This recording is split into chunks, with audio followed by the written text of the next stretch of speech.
Petualangan si kepiting kecil Bobo. Di sebuah teluk dangkal yang penuh rumput laut, hiduplah seekor kepiting mungil bernama Bobo. Ia punya capit kecil yang tidak menakutkan sama sekali. Karena itu, Bobo sering diejek teman-temannya. "Capitmu lemah, bagaimana bisa kau melindungi diri?" Bobo jati penakut. Ia lebih suka bersembunyi di balik kerang daripada ikut bermain. Suatu hari, arus membawa kabar. Ada pesta karang di Teluk Biru. Semua hewan laut diundang. Bobo ingin ikut, tapi ia takut diejek lagi. Meski begitu, ia berkata pada dirinya, "Aku harus membuktikan bahwa aku juga bisa berguna." Dalam perjalanannya, Bobo bertemu sahabat baru, Titi, ikan buntal yang suka tertawa tapi mudah menggembung. Lala, ubur-ubur mungil yang bersinar lembut di kegelapan. Mimi, udang kecil yang bicara cepat dan suka usil. Mereka bertiga menyukai Bobo karena hatinya baik. "Capit kecilmu bukan masalah, Bobo. Ayo kita pergi bersama." Saat mereka melewati hutan rumput laut, tiba-tiba muncul cumi-cumi nakal yang suka mengusir hewan kecil. "Kalian tak boleh lewat," katanya sambil mengibaskan tinta.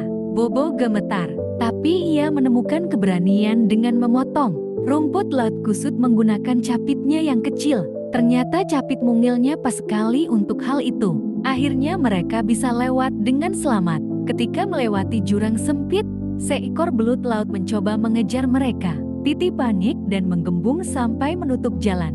Belut pun tidak bisa melewati tubuh bundarnya. Semua tertawa lega. "Kadang sifat unik justru jati penyelamat," kata Lala sambil menyala lebih terang. Malam tiba. Laut jati gelap gulita. Lala si ubur-ubur bersinar terang, memandu mereka seperti lentera. Tanpa Lala, mereka pasti tersesat. Bobo semakin sadar, setiap makhluk punya keistimewaan masing-masing.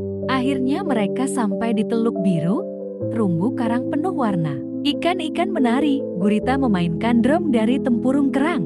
Bahkan pas kecil ikut bernyanyi. Awalnya Bobo malu, tapi tiba-tiba seekor bayi penyu tersangkut jaring rumput laut. Semua panik. Bobo langsung maju.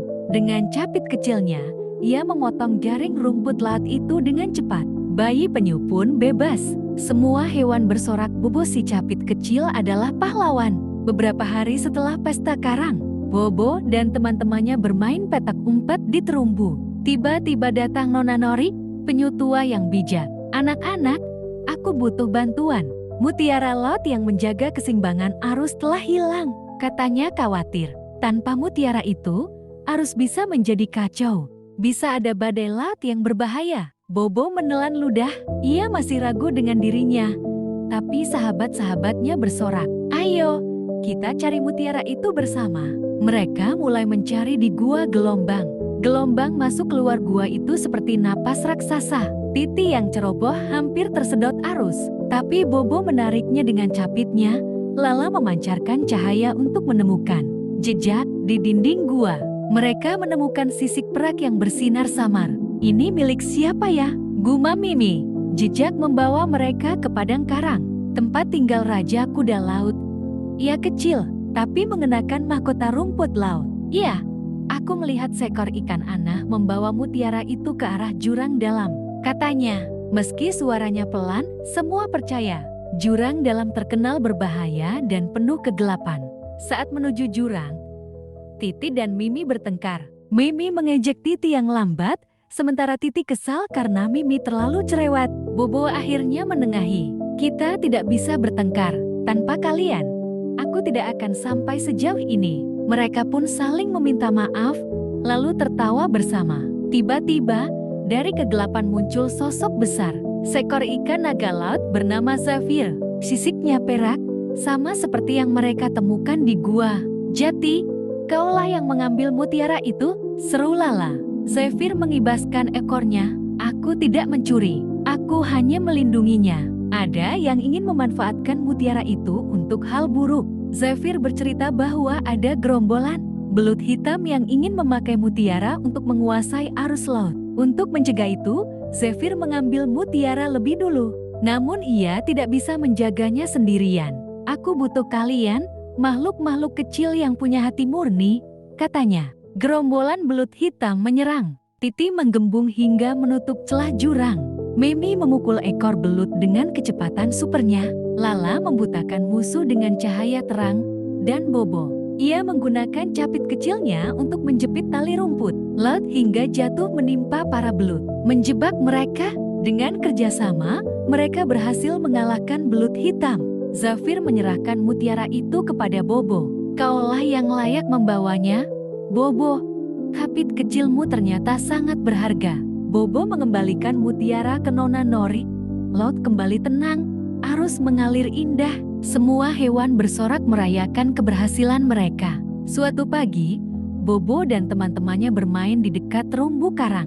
Tiba-tiba, ombak besar datang lebih awal dari biasanya. Air berputar kuat, membawa sampah aneh, potongan kayu, kain, dan benda keras berkilau. Nona Nori, penyu tua, berkata, "Ini pertanda kapal manusia melintas di atas sana. Laut akan berubah sementara." Saat sedang berbincang, muncul Dilo si lumba-lumba muda. Ia berkata gembira, "Bobo, aku pernah melihat dunia di atas ombak. Ada cahaya matahari yang langsung menyentuh wajah. Ayo ikut aku ke permukaan." Bobo ragu, tapi Titi, Lala, dan Mimi langsung antusias. "Kapan lagi kita bisa lihat dunia manusia?" kata Titi. Perjalanan menuju permukaan penuh kejutan. Mereka melewati kawanan ubur-ubur besar yang berkilau seperti bintang.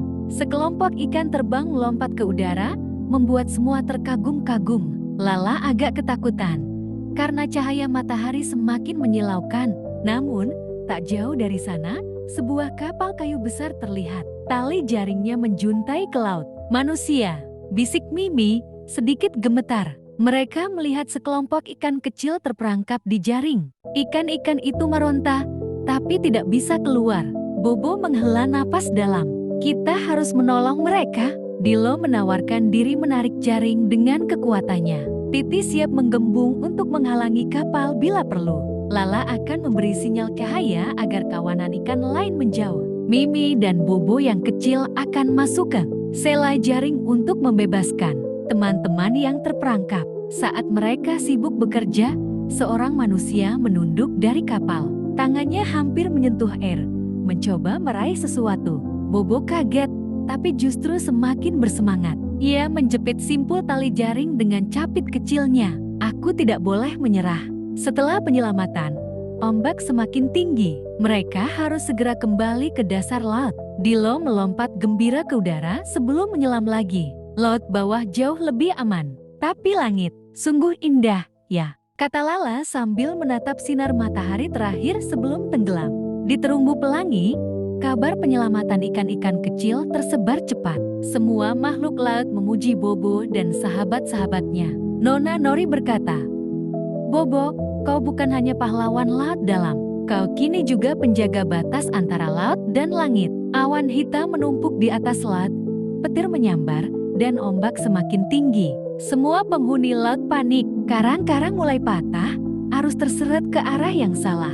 Nona Nori berkata dengan nada berat, "Ini badai terbesar dalam 100 tahun. Hanya mutiara laut yang bisa menenangkan arus. Tapi mutiara itu tak cukup kuat sendirian.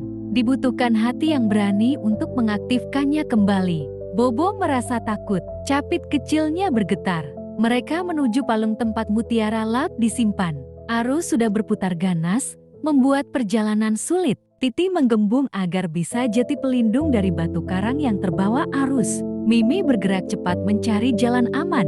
Lala menerangi jalan meski cahaya hampir padam karena tekanan air. Dilo mendorong mereka melewati pusaran kuat. Di tengah pusaran, belut-belut hitam yang dulu pernah dikalahkan muncul lagi. Mereka ingin memanfaatkan badai untuk menguasai lautan. "Serahkan mutiara," desis pemimpin belut. Pertarungan tak terelakkan. Mimi mencapit belut laut dan mengikatnya dengan rumput laut. Akhirnya mereka sampai di inti palung. Di sana mutiara laut berkilau lemah. Nona Nori muncul, membawa pesan terakhir. "Bobo, kau harus meletakkan capitmu pada mutiara. Keberanian dan persahabatanmu akan jati kekuatannya." Mutiara memancarkan cahaya ke seluruh samudra. Ombak besar perlahan mengecil, awan gelap terbelah, dan laut kembali tenang. Semua makhluk laut keluar dari persembunyian mereka. bersorak menyambut sinar baru. Titi, Lala, Mimi, dan Dilo memeluk Bobo.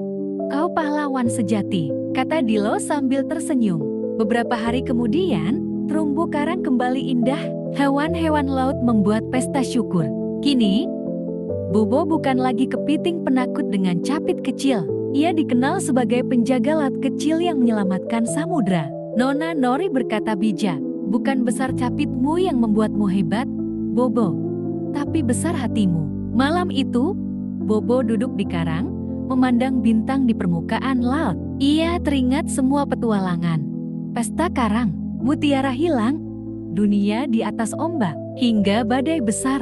Sekarang ia tahu, keberanian sejati lahir dari rasa sayang kepada sahabat dan rumahnya.